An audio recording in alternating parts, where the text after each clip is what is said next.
혹시 첫 잠만 겨우 한두 시간 자고 그 뒤로는 계속 1시간마다 깨는 경험 해보신 적 있으세요? 오늘 이 시간에는요, 약이나 수면제 없이 어떻게 하면 우리 자율신경의 균형을 되찾아서 정말 푹 자는 그 깊은 잠을 되찾을 수 있을지 그 근본적인 해결책을 한번 살펴보려고 합니다. 아마 이런 경험 해보신 분들은 정말 얼마나 지치고 막막하셨을까요? 몸은 정말 천근만근 피곤한데 이상하게 정신만은 또렷하게 깨어있고 이런 고통스러운 밤이 계속 반복되는 거죠. 정말 잠에 좋다는 건 아마 다 해보셨을 거예요. 운동도 해보고 영양제도 챙겨 먹고 그런데도 왜 나아지질 않는 건지 정말 좌절감 많이 느끼셨죠? 그 이유는요, 이게 단순히 잠의 문제 그 자체만이 아니기 때문일 수 있습니다. 자, 첫 번째 섹션인데요. 1시간마다 깨는 잠. 바로 여러분이 겪고 계시는 이 힘든 경험, 이걸 우리가 수면 유지 장애라고 부르는데요. 먼저 이 문제에 대해서 깊이 공감하면서 그 진짜 원인이 뭔지 한번 파헤쳐보겠습니다. 보시는 것처럼 이런 현상은요, 사실 우리 신경계의 불균형을 겪는 분들에게는 굉장히 흔하게 나타나는 증상이에요. 그러니까 이건 절대로 여러분의 의지가 약해서 노력이 부족해서가 아니라는 점을 꼭 말씀드리고 싶어요. 자, 그렇다면 진짜 원인은 뭘까요? 왜 우리 뇌는 이렇게 쉬지 못하고 계속 비상경계 태세를 유지하는 걸까요? 그 핵심을 지금부터 들여다보겠습니다. 우리 몸의 자율신경계라는 걸 아주 쉽게 비유해 볼게요. 자동차의 가속 페달처럼 우리를 활발하게 만드는 교감신경이 있고요. 반대로 브레이크처럼 우리를 진정시키는 부교감신경이 있습니다. 네, 이 둘의 균형이 정말 중요하겠죠.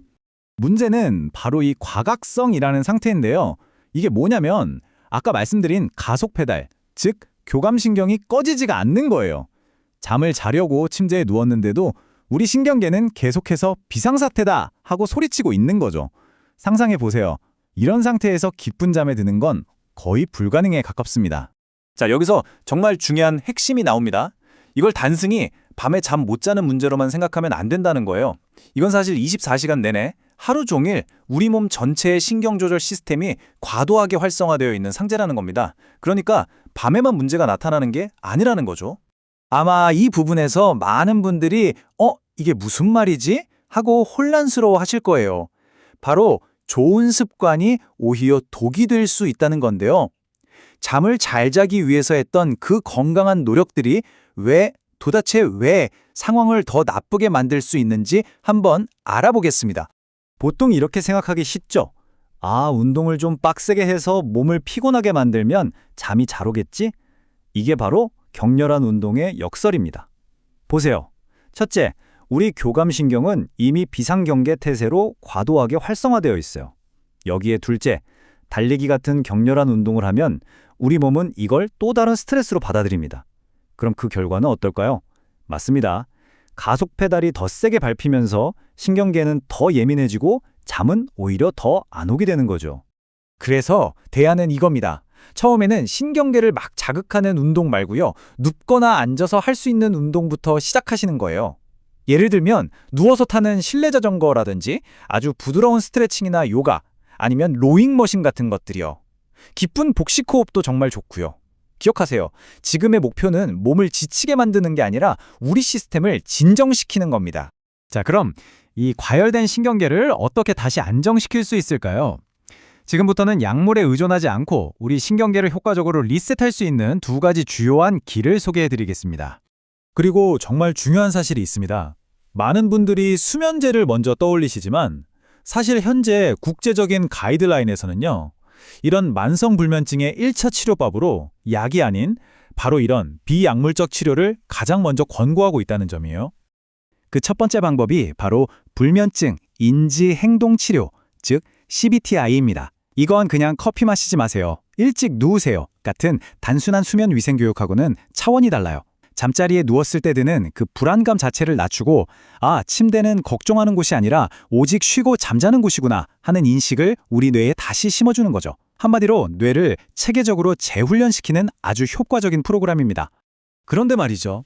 이런 인지행동 치료 같은 개인의 노력만으로는 이 팽팽하게 당겨진 신경을 가라앉히기가 너무 버거울 때가 있어요. 그럴 땐 어떻게 해야 할까요?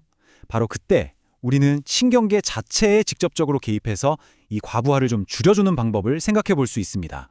그게 바로 성상신경 차단술, 줄여서 SGP라고 부르는 치료입니다. 좀 어렵게 들리시나요? 아주 쉬운 비유를 들어볼게요.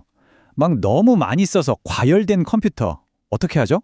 전원을 한번 껐다가 다시 켜서 리셋하잖아요. 바로 그 원리입니다.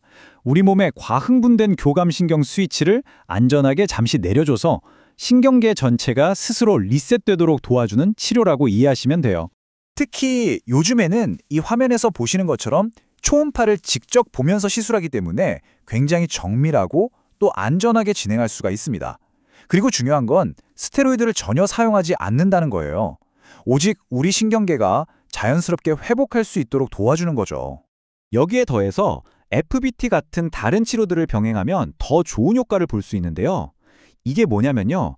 우리 몸의 어떤 특정 부위 조직이 딱딱하게 굳어지면 이 그림처럼 그 자체가 계속해서 신경에 나 지금 불편해 하는 경고 신호를 보내게 돼요. 바로 이런 근본적인 신체 문제를 해결해서 신경계가 애초에 긴장할 이유 자체를 없애주는 치료라고 보시면 됩니다. 자, 그럼 이제 오늘 이야기 나눈 내용들을 한번 정리해 보겠습니다.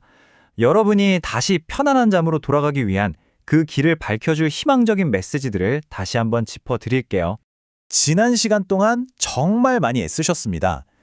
그런데도 회복이 잘 안 됐던 건 절대 여러분의 노력이 부족해서가 아니에요. 단지 우리 몸의 자율신경계가 스스로 안정을 찾기에는 그 힘만으로는 너무 벅찬 상태였을 뿐입니다. 절대로 자책하지 마세요. 자, 오늘 내용의 핵심 요약입니다. 첫째, 이건 단순한 수면 문제가 아니라 신경계 조절의 문제라는 걸 이해하는 게 가장 중요합니다. 둘째, 잠을 자기 위해 격렬한 운동으로 몸을 억지로 괴롭히는 건 오히려 역효과를 낼 수 있다는 점. 셋째, 우리의 목표는 신경계와 싸우는 게 아니라 부드럽게 리셋하고 재훈련시키는 것이라는 것. 그리고 마지막으로 전문가들이 권장하는 아주 효과적인 비약물적 회복 방법들이 있다는 사실을 꼭 기억해 주셨으면 합니다. 어쩌면 깊은 잠의 비밀은 더 열심히 애쓰는 게 아니라 더 현명하게 우리 몸의 신호를 이해하고 쉬어주는 것에 있는 건 아닐까요? 이제 정확한 원인에 맞는 치료를 통해 그 고통스러웠던 밤들을 끝내고 정말 상쾌하고 편안한 아침을 맞이하시기를 진심으로 바라겠습니다.